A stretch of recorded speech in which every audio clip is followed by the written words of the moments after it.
नमस्कार साथियों, मैं विशाल कुमार शैलेश। आज मैं फिर से उपस्थित हूँ आप लोगों के बीच अपने यूट्यूब चैनल SGTF सिवान के माध्यम से। मेरे साथियों, इसके पूर्व हम लोग हिंदी व्याकरण के सीरीज में व्यंजन वर्ण पढ़ रहे थे। उसमें हम लोग का व्यंजन वर्ण का जो बटा हुआ था, 3 आधार पर बटा हुआ था।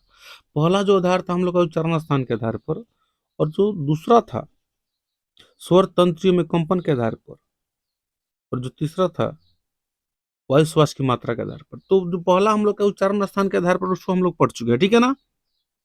उच्चारण स्थान के आधार पर जो व्यंजन वर्णों का वर्गीकरण हुआ उसको हम लोग पढ़ चुके हैं। आज हम लोग पढ़ेंगे दूसरा, यानी कि स्वर तंत्रियों में। यहाँ जो स्वर जो है ना, जहाँ से स्वर निकलता है, आवाज निकलती है, तो उसके स्वर तंत्र में क्या होता है? वाइब्रेशन होता है, कंपन होता है, ठीक है ना। क्या होता है जी? कंपन होता है, वाइब्रेशन, समझ रहे हैं ना, कंपन होता है। उसके आधार पर हम लोग पढ़ेंगे आज। तो उसमें स्वर भी आते हैं और व्यंजन भी आते हैं, ठीक है ना। ध्यान रखना, स्वर तंत्र के आधार पर क्या स्वर भी उसमें शामिल होते हैं और व्यंजन भी शामिल होते हैं, ये समझना होता है हम लोग को, ठीक है ना। तो इसके आधार पर हम लोग के दो होते हैं, कितने जी? दो। पहला जिसमें कंपन होता है, और दूसरा जो जिसमें कंपन नहीं होता। मतलब जिन वर्णों का उच्चारण करते समय स्वर तंत्री में कंपन होता है वो घोष है, और जिनमें कंपन नहीं होता है वो क्या है जी? अघोष है। तो आइए इसको समझते हैं, ठीक है। करे कि स्वर तंत्रियों में कंपन के आधार पर सभी स्वरों और व्यंजन वर्णों का वर्गीकरण, ठीक है ना। मतलब स्वर तंत्रियों में कंपन के आधार पर सभी स्वरों और व्यंजनों को कितने भागों में बांटा गया है, इसका कहने का मतलब यही है, ठीक है ना। कह रहा है कि स्वर तंत्रियों में कंपन के आधार पर सभी स्वर और व्यंजन वर्णों को दो भागों में बांटा गया। याद रखिएगा, स्वर तंत्रियों में कंपन के आधार पर सभी स्वर और व्यंजन वर्णों को दो भागों में बांटा गया है। पहला क्या है मेरे साथियों? तो घोष, असघोष। घोष मतलब जी घोषणा यानी कंपन हो। घोष तो घोषणा मतलब ना कुछ हो, कुछ कंपन हो। सघोष मतलब वही होता है, माने घोष मतलब जी स मतलब साथ होता है। इस स का मतलब क्या होता है? साथ, यानी घोषणा के साथ मानी कंपन के साथ। मतलब जिन वर्णों को बोलते समय क्या हो जी? कंपन हो। स्वर तंत्र में क्या हो? कंपन हो। उसको हम लोग क्या बोलते हैं? घोष या सघोष बोलते हैं, ठीक है ना। यहाँ पे क्या कर रहा है? अघोष। दूसरा क्या कर रहा है जी? अघोष कह रहा है। तो अघोष मतलब क्या होता है? न। अघोष मतलब क्या होता है? सॉरी, मतलब न होता है, मतलब क्या? जिसमें कंपन न हो, मतलब जिसमें कंपन न मतलब अघोष। जिसमें कंपन न हो क्या होता है? अघोष होता है, ठीक है। तो कहने का मतलब स्वर तंत्रियों में कंपन के आधार पर सभी स्वरों और व्यंजनों को दो भागों में बांटा गया है। और मेरे साथियों, जो पहला है हम लोग का घोष या सघोष है, और दूसरा है अघोष, ठीक है ना। घोष मतलब कंपन वाला, अघोष मतलब कंपन वाला नहीं, ठीक है। तो आइए और हम लोग आगे जानते हैं, ठीक है ना। इसके बाद जो हम लोग का टॉपिक है, एक एक करके हम इसको जानेंगे, ठीक है। कह रहे कि पहला जो हम लोग का घोष या सघोष, ठीक है ना, घोष या सघोष। तो इसको पहले समझते हैं हम लोग मेरे साथी। इसको समझने के लिए एक छोटा सा एग्जांपल समझाना चाहूंगा मैं, एक व्यक्ति का। बहुत व्यक्ति ऐसे होते हैं जिनको कुछ बोलिएगा तो वो क्या होता है जी? उन पर असर पड़ता है, मतलब वो रिएक्शन देते हैं। कुछ मान लीजिए किसी को हम कुछ बता रहे हैं, कुछ बोल रहे हैं, किसी के बारे में कुछ बोल रहे हैं, तो वो हमको क्या जवाब देते हैं, उल्टा में जवाब देते हैं। तो ठीक, मतलब क्या? मैंने कुछ किसी को पीटा तो भी मुझे पीट दिया, मतलब क्या? उधर भी कंपन हुआ, मतलब क्या जी? रिएक्शन हुआ, ठीक है ना। तो वो क्या होते हैं? घोष होते हैं। क्या होते हैं जी? घोष होते हैं, ठीक है ना। वो क्या होते हैं जी? घोष होते हैं। मतलब जिनको जो के बारे में कुछ बोल रहे हैं, आप जिनके बारे में कुछ बोल रहे हैं, और उधर से भी वो कुछ बोलते हैं, तो क्या हो गया जी? वो घोष हो गया। क्या हो गया? घोष या सघोष। आइए देखते हैं। मतलब जिन वर्णों के उच्चारण में स्वर तंत्र में कंपन होता है उन्हें घोष या सघोष कहते हैं। याद रखिएगा, जिन वर्णों के उच्चारण में स्वर तंत्रियों में कंपन होता है उन्हें घोष या सघोष कहते हैं, ठीक है ना। स्वर तंत्र यहाँ पर जो गले में वहां से बात हो रही है, ठीक है ना। उसको उच्चारण करेंगे तो स्वर तंत्र में क्या होता है? कंपन होगा, उन्हें घोष कहते हैं या सघोष कहते हैं, ठीक है ना।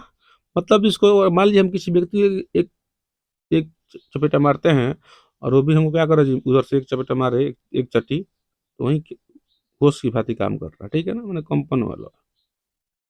और अथवा जिन वर्णों के उच्चारण में स्वर तंत्र झंकृत होती हैं। झंकृत समझ रहे हैं?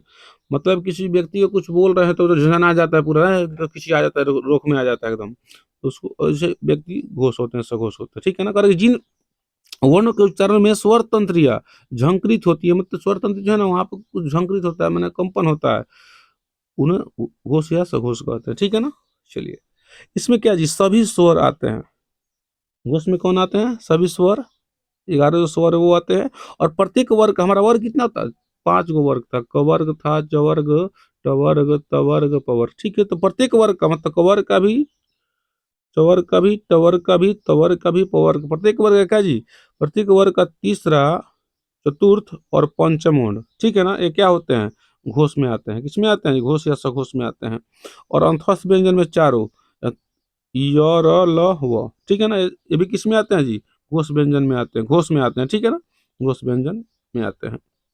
और उसमें में का याद रखिए मेरे साथियों, उसमें में का केवल ह, उसमें केवल ह ही क्या जी, घोष में आते हैं।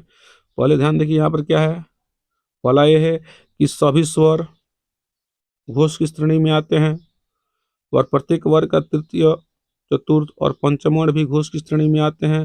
अंतस्थ व्यंजन में जो चारों हैं, य, र, ल, व, वो भी घोष व्यंजन की श्रेणी में आते हैं। और जो पांच और है, उसमें में कौन, उसमें चार होता है, लेकिन ह ही केवल क्या है जी, घोष में आता है, तो घोष में आता है, ह ही क्या आता है, उसमें कहा केवल ह ही घोष में आता है। तो आइए देखते हैं, एक इस तरह है, ठीक है, इनको देखते हैं हम लोग। इसके बाद देख लीजिए यहाँ पर, कह रहे कि सभी स्वर, ठीक है, तो क्या है, अ, आ, ह्रस्वई, दीर्घई, ह्रस्व दीर्घऊ, री, ए, ऐ, ओ, ठीक है ना, ये समझना है। और तृतीय वर्ण में क्या है जी, तृतीय मान लीजिए क वर्ग है तो उसका पहला तो क है, ख है, तो इसमें नहीं आता है, कौन आएगा, तीसरा, चौथा, पांचवा, तो क्या आएगा, ग, घ, अंग। फिर चौवर्ग में तीसरा, चौथा, पांचवा क्या आएगा, ज, झ, य, ठीक है ना। और फिर टवर्ग में तीसरा, चौथा, पांचवा क्या आएगा, द, ढ, ड़। तो फिर कवर्ग में तीसरा, चौथा, पांचवा क्या आएगा, द, ध, न।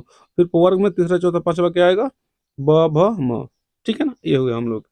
और उसके बाद था हम लोग का अंतःस्थ स्वर, तो हो गया यहाँ पर।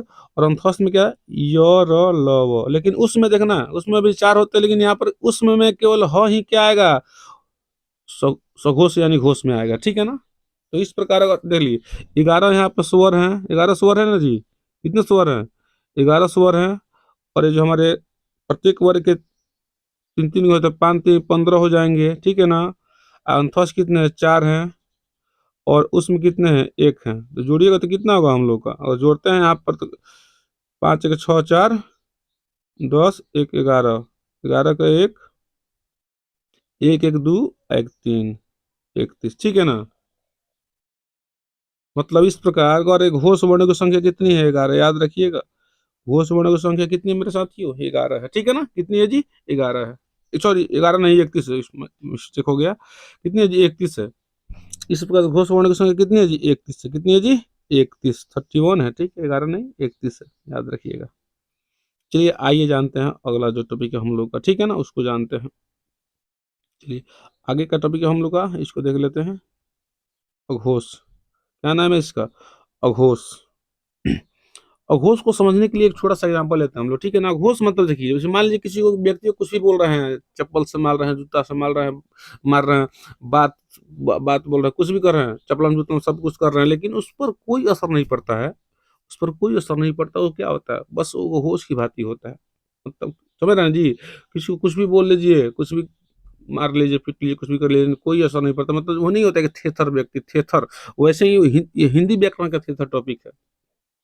अघोष कहता है क्या कि जिन वर्णों के उच्चारण में स्वर तंत्र में कंपन नहीं होता है, मतलब कुछ कर लीजिए, कुछ भी बोल लीजिए, कुछ रिएक्शन ही नहीं देगा, चुपचाप रहेगा, एकदम थे रहेगा, कुछ परिवर्तन नहीं होगा, इसमें कुछ नहीं कंपन होगा। पर जिन वर्णों के उच्चारण में स्वर तंत्र में कंपन नहीं होता है, उन्हें अघोष कहते हैं। क्या कहते हैं जी, उन्हें अघोष कहते हैं। और कहता है कि जिन वर्णों के उच्चारण में स्वर तंत्रिया झंकृत नहीं होती है, मतलब स्वर तंत्रिया में कुछ झंकार टाइप की कुछ नहीं होता है, उन्हें क्या कहते हैं, अघोष कहते हैं। क्या कहते हैं जी, उन्हें अघोष कहते हैं, ठीक है ना। तो आइए इसके जैसे में देख लेते हैं। अरे कि प्रत्येक वर्ग का प्रथम, उसमें क्या था, सघोष में, घोष में क्या था, तृतीय था, चतुर्थ और पंचम था, अंतस्थ में सब था, और उसमें केवल ह था। और इसमें क्या है, प्रत्येक वर्ग का क्या है मेरे साथी, इसमें प्रत्येक वर्ग का क्या है, प्रथम और द्वितीय वर्ण अघोष में आते हैं। और उसमें में का तलब समूर्धन सदंत किस में आते हैं, अघोष में आते हैं, याद रखिएगा। ह जो है किस में, घोष में आता है, लेकिन तलब समूर्धन सदंत से किस में आते हैं जी, अघोष में आते हैं, ठीक है ना। और प्रत्येक वर्ग का प्रथम और द्वितीय भी अघोष में आते हैं, और उसमें का तलब समूर्धन सदंत अघोष में आते हैं। चलिए आगे देखते हैं। पहला टॉपिक है हम लोग का कि कौन कौन से हैं, कैसे हैं, देख लेते हैं इसको। तो प्रथम वर्ण में क्या क्या हो जाएगा, द्वितीय में कवर का क ख, चवर का च छ, टवर का ट ठ, तवर का त थ, पवर का प फ, और उसमें तालव्य समूर्धन्य स दंत स। ठीक है, क्योंकि ह तो घोष में आता है, या अघोष पढ़ना, हम लोग क्या पढ़ना है जी साथियों, अघोष पढ़ना है। ठीक है ना, अघोष पढ़ना है। इस प्रकार जुड़िएगा तो कितना वर्ग के हिसाब से जुड़िएगा तो 5 दूना 10 होगा, ये 3 कितने हो जाएगा, 13 हो जाएगा। इस प्रकार अघोष वर्णों की संख्या कितनी है मेरे, हम लोग की 13 है। कितनी है जी 13 है, याद रखिएगा। अघोष वर्णों की संख्या कितनी है, 13। तो मेरा साथियों, ये जो टॉपिक मैंने आज आप लोग को पढ़ाया है, आप लोग के बीच लेकर आया हूँ जो टॉपिक, मुझे उम्मीद है कि आप लोग को बहुत बेहतर तरीके से समझ में आया होगा। इसमें कोई डाउट है तो आप लोग मुझे कमेंट करके पूछ सकते हैं, उसका मैं समाधान करूंगा। ठीक है। और एक बात है आप लोग के लिए कि अगर इस हिंदी व्याकरण जो चल रहा है सीरीज हम लोग का, ये प्राय लगता है कि 7वां सीरीज मतलब क्लास है हिंदी व्याकरण का। ठीक है ना। तो इससे कंप्लीट पीडीएफ नोट्स चाहिए आपको तो 9576416184 पर आप व्हाट्सअप कर सकते हैं। ठीक है, आपको पीडीएफ नोट्स मिल जाएगा, आपको नंबर पे चला जाएगा। ठीक है। और भी कोई दिक्कत हो तो आप लोग हमसे शेयर कर सकते हैं। बहुत जल्द हम लोग लिटरेचर का भी, हिंदी साहित्य और संस्कृत साहित्य और इंग्लिश का लिटरेचर लेकर आएंगे इस पर। ठीक है। आप लोग बढ़िया से अपना तैयारी कीजिए। आज के लिए इतना ही, मिलते हैं अगले क्लास में। जय हिंद।